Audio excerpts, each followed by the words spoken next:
Assalamualaikum warahmatullahi wabarakatuh. Hello everyone, my name is Nurul Izzadifani. You also can call me Caca. So now in this video, I will talk about the topics that me and my friends have been discussed about the past 3 weeks. The first topic is the characteristic of young learner. Jadi, sebagai calon guru sekolah dasar, kita harus mengetahui dan memahami apa saja karakteristik yang dimiliki seorang siswa sekolah dasar atau young learner. Kids have their own way to learn. They are different from adults. They most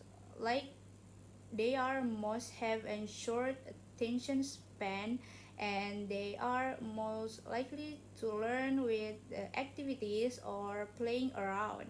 Selain itu, pembelajar muda atau anak-anak juga masih dalam tahap perkembangan kognitif yang membuat mereka lebih mudah memahami konsep konkret daripada konsep abstrak.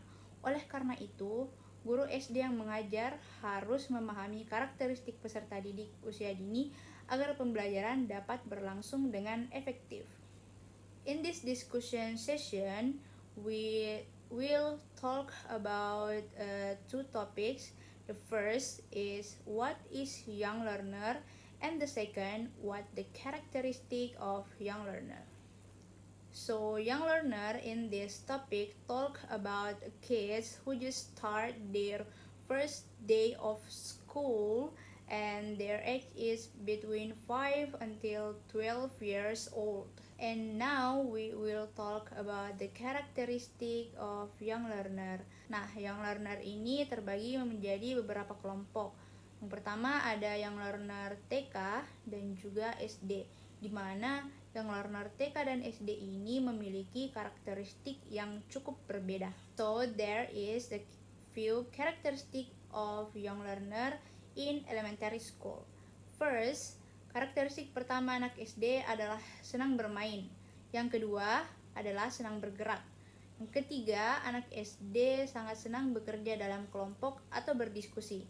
Yang keempat, anak SD senang merasakan atau melakukan sesuatu secara langsung. There's a characteristic of young learner that we have been discussed in this topic. Jadi setelah memaparkan materi-materi tentang the characteristic of young learner, we have a few question from our friends in class. Jadi di antara semua pertanyaan yang ada saat sesi tanya jawab, saya akan menjawab 2 pertanyaan. Yang pertama yaitu, how is the teacher's role in adapting material to suit the characteristic of young learner? Bagaimana peran guru untuk mengadaptasikan materi agar cocok dengan karakteristik pembelajar muda?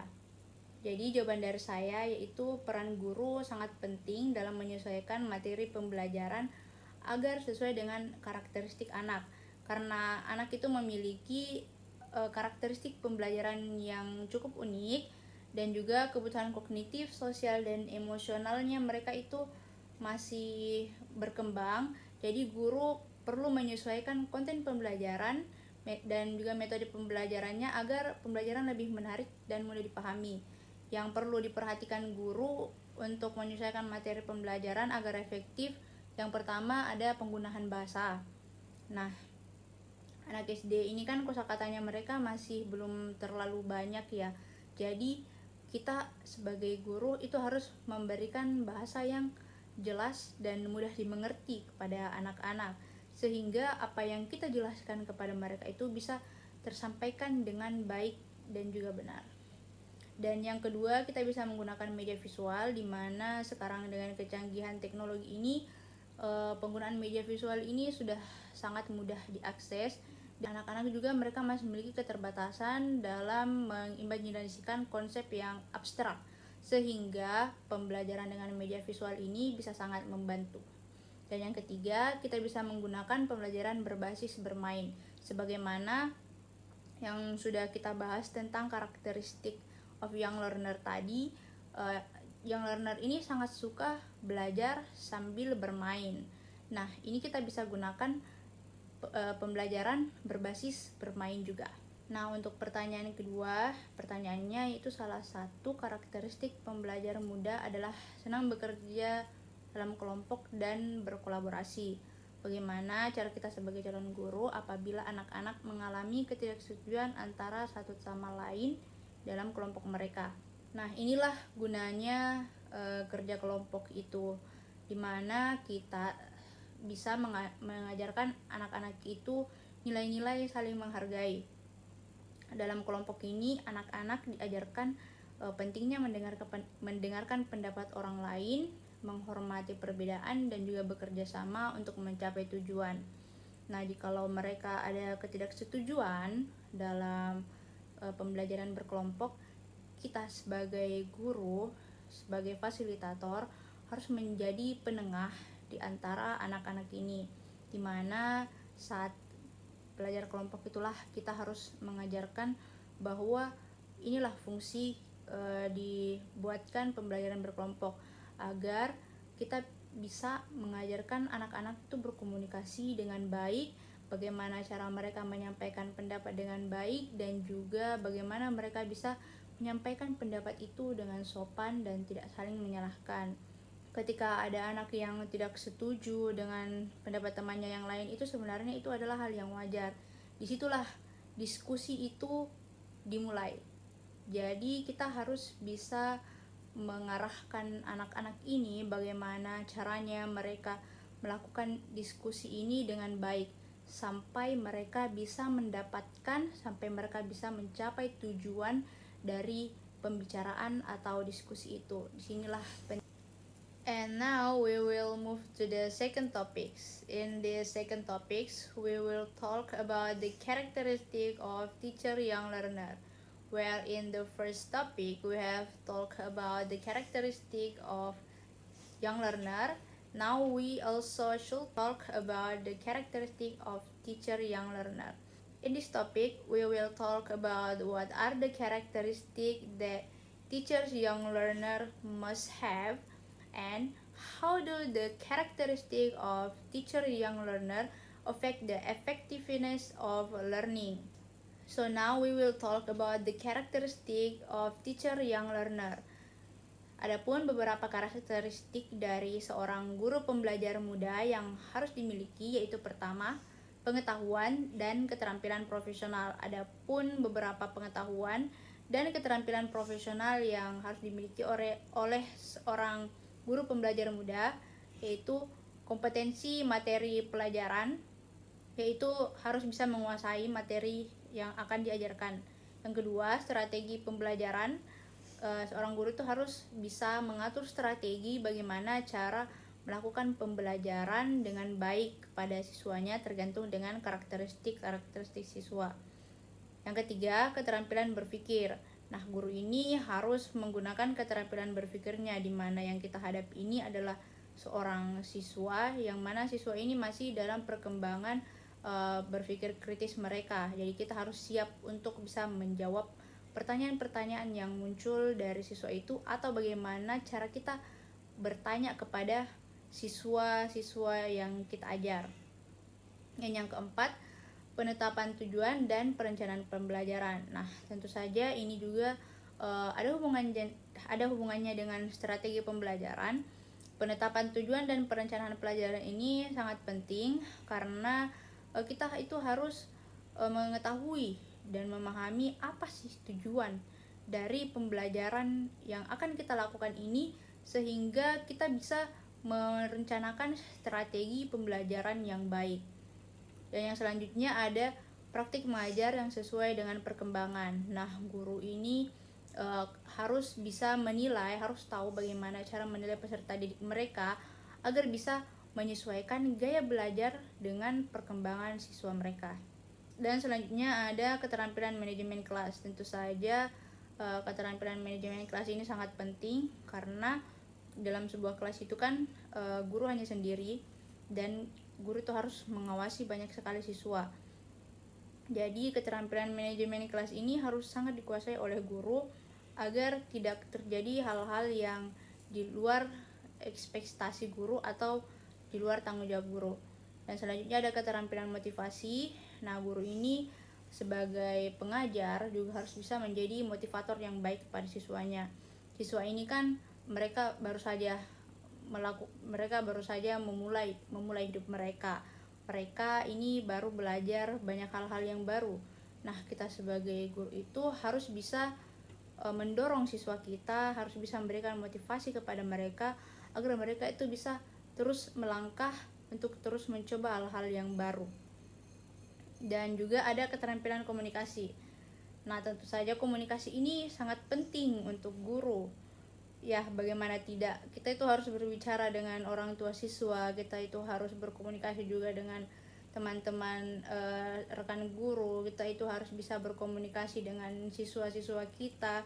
Bagaimana cara kita berkomunikasi ini sangat penting, karena siswa ini juga mereka belajar dari apa yang kita katakan. Jadi keterampilan komunikasi sangat penting, apalagi penggunaan bahasa merupakan salah satu hal yang harus dimiliki oleh seorang guru. Nah, sekarang ada pengaruh karakteristik teacher yang learner terhadap efektivitas pembelajaran. Dari karakteristik yang sudah saya sebutkan dari tadi, yang sudah kita bicarakan dari tadi, itu tentu saja ada pengaruh terhadap efektivitas pembelajaran yang akan dilakukan oleh guru terhadap young learner atau siswa sekolah dasar. Dan tentu saja ada beberapa, yaitu energi dan antusiasme. Jikalau guru menggunakan metode pembelajaran yang menyenangkan kepada siswa sekolah dasar, tentu saja energi dan antusiasme peserta didik itu berbeda. Mereka akan lebih bersemangat untuk menerima pembelajaran, dan juga mereka akan mudah menyerap materi-materi yang diberikan dari guru kepada mereka.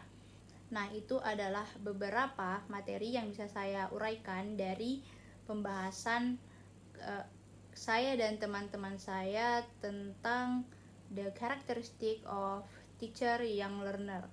Nah, ini ada beberapa pertanyaan yang sudah ditanyakan saat sesi diskusi.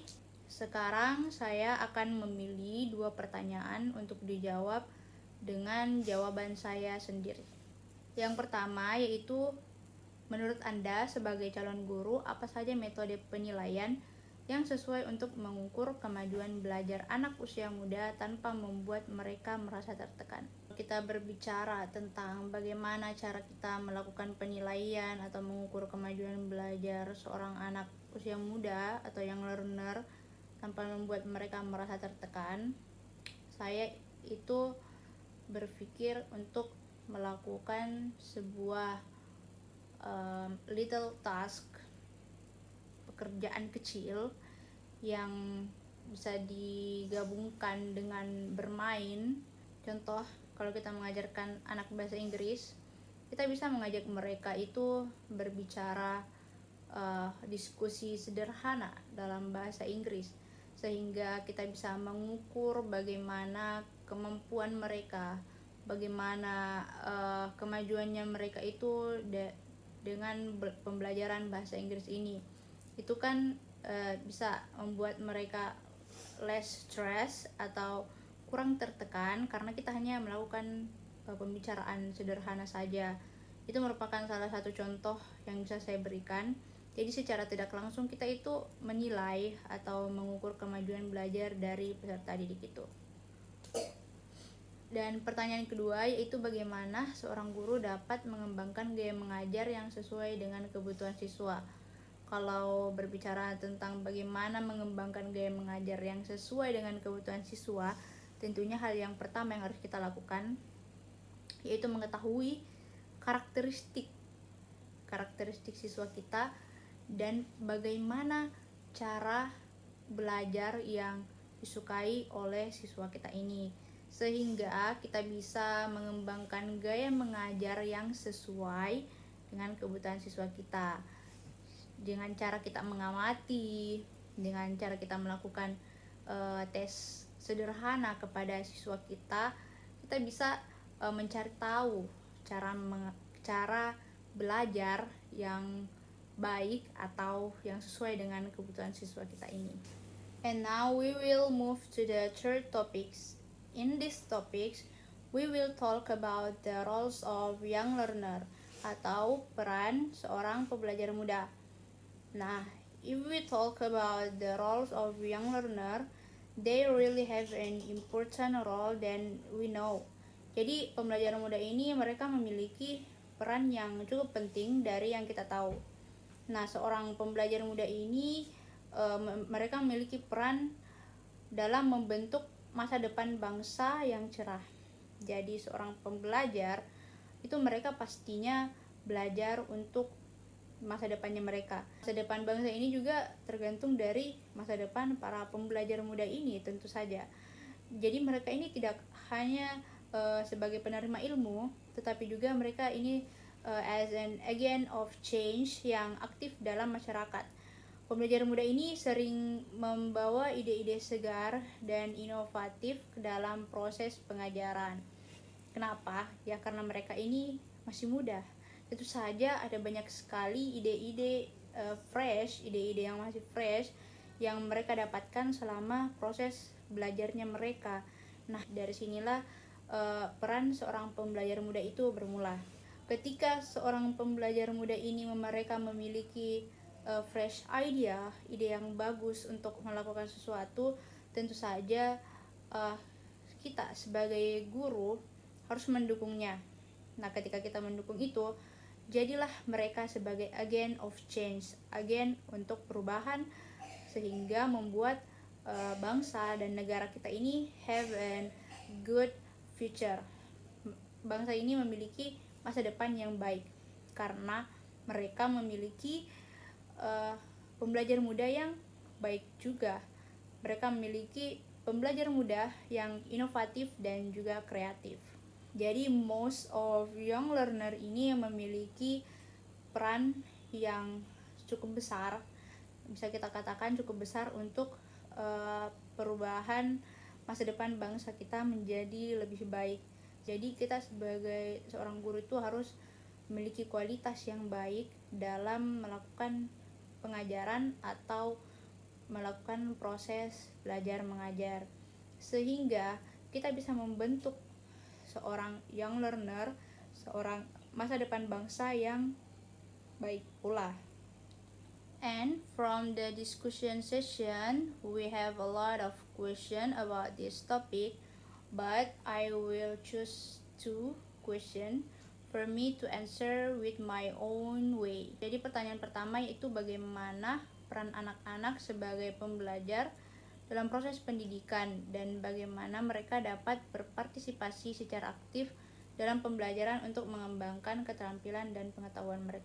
Nah, seperti yang telah kita jelaskan dari tadi tentang peran anak dalam proses pendidikan atau peran pembelajar muda sebagai pembelajar dalam proses pendidikan, yaitu mereka berperan aktif sebagai agent of change, agen perubahan yang tidak hanya menerima informasi, tetapi mereka juga terlibat secara langsung untuk mengembangkan keterampilan dan pengetahuan melalui berbagai aktivitas yang bisa mendorong kreativitas dan juga kolaborasi mereka, sehingga they can be the future dari negara dan bangsa yang baik.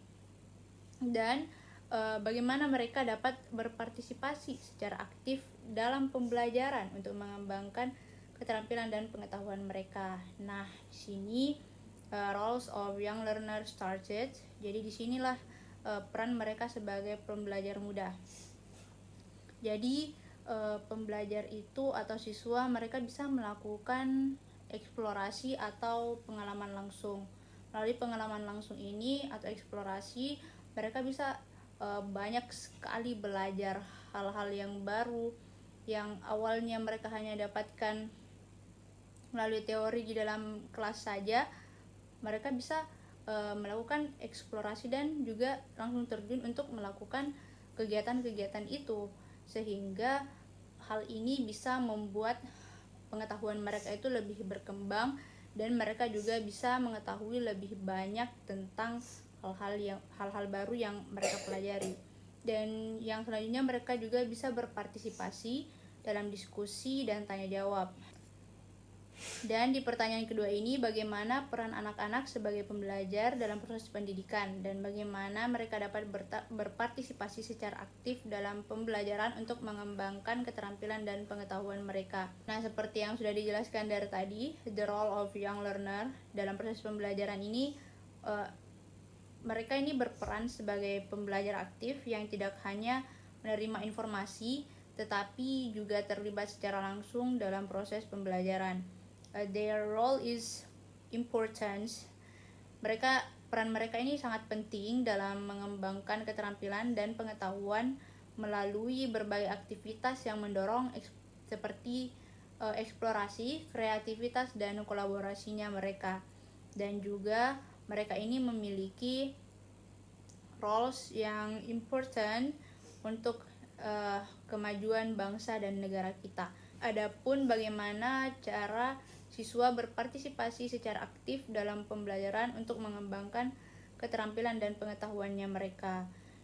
Nah, sebenarnya ada banyak sekali cara yang bisa dilakukan oleh seorang pembelajar muda untuk mengembangkan keterampilan dan pengetahuannya mereka. Tetapi sebagai seorang guru, sebagai fasilitator, kita bisa memberikan beberapa aktivitas atau pembelajaran yang bisa diterapkan untuk siswa, yaitu ada belajar melalui eksplorasi dan pengalaman langsung.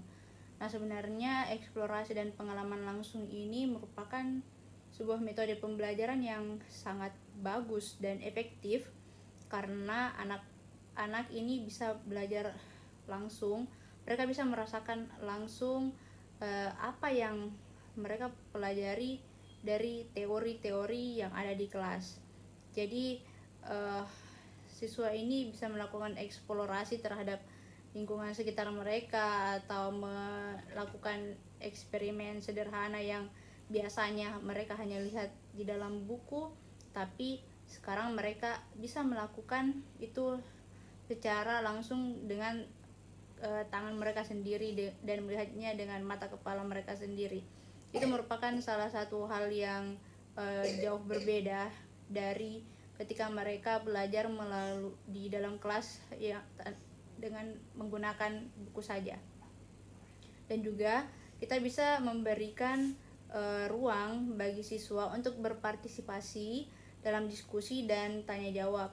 Nah, di sini kita bisa membuat kelompok untuk siswa dan memberikan mereka sebuah topik nyata yang mereka alami dan membuat mereka ini saling berdiskusi, dan menyampaikan pendapatnya mereka masing-masing. Di sini merupakan suatu hal yang sangat penting untuk siswa bisa mengembangkan keterampilan dan pengetahuannya mereka juga, keterampilan mereka dalam berkomunikasi, keterampilan mereka dalam menyampaikan pendapat dan juga berpikir kritis. Dan dalam diskusi kelompok ini juga bisa membantu siswa belajar untuk mengetahui perspektif berbeda dari orang-orang lain. Ada suatu hal yang mungkin mereka baru saja ketahui saat itu merupakan sebuah pengetahuan yang baru untuk mereka. Jadi diskusi kelompok ini merupakan salah satu hal yang sangat penting atau metode pembelajaran yang cukup bagus diterapkan untuk meningkatkan kemampuan dan juga pengetahuannya siswa. Nah, adapun pertanyaannya lagi, bagaimana seorang pelajar muda dapat membangun kemandirian dalam belajar? Berdasarkan dari pengalaman saya itu, jika kita ingin mengembangkan atau membangun kemandirian dalam belajar, tentu saja kita harus memiliki rasa ingin tahu dari dalam diri kita. Ketika kita memiliki rasa ingin tahu dari dalam diri kita, tentu saja kita ini memiliki motivasi belajar yang lebih daripada orang lain, dan kita ini bisa tertarik untuk melakukan banyak hal. Nah, ini bisa menjadi pemantik untuk anak-anak itu bisa mengembangkan kemandirian dalam proses belajarnya. Nah, dan bagaimana cara pembelajar muda dapat membangun kemandirian dalam belajar? Tentu saja, jikalau ingin membangun kemandirian dalam belajar, kita harus mulai dari diri kita sendiri. Jadi, mulai dari diri kita sendiri dengan cara mengembangkan rasa ingin tahu. Ketika rasa ingin tahu sudah mulai muncul di dalam diri kita, tentu saja kita ingin melakukan banyak hal-hal baru untuk bisa menuntaskan rasa ingin tahu kita itu. Dengan cara belajar hal-hal yang baru, kita bisa juga meningkatkan motivasi belajar kita untuk melakukan sesuatu yang lebih lagi, seperti itu. Dan juga untuk siswa belajar kemandirian, mereka bisa diajarkan cara mengatur waktu, bagaimana caranya mereka membagi waktu dengan apa yang mereka sukai dan dengan apa yang menjadi kewajibannya mereka, dan juga mereka bisa bertanggung jawab atas apa yang mereka lakukan. Nah, itu adalah jawaban dari saya terkait dengan pertanyaan-pertanyaan yang diberikan dari sesi diskusi untuk ketiga topik yang sudah kami bahas selama 3 minggu terakhir. Semoga materi-materi yang kita dapatkan selama diskusi ini bisa menjadi sesuatu yang bermanfaat untuk kita di masa kini and in the future. Sekian dari saya. Wassalamualaikum warahmatullahi wabarakatuh. And see you next time.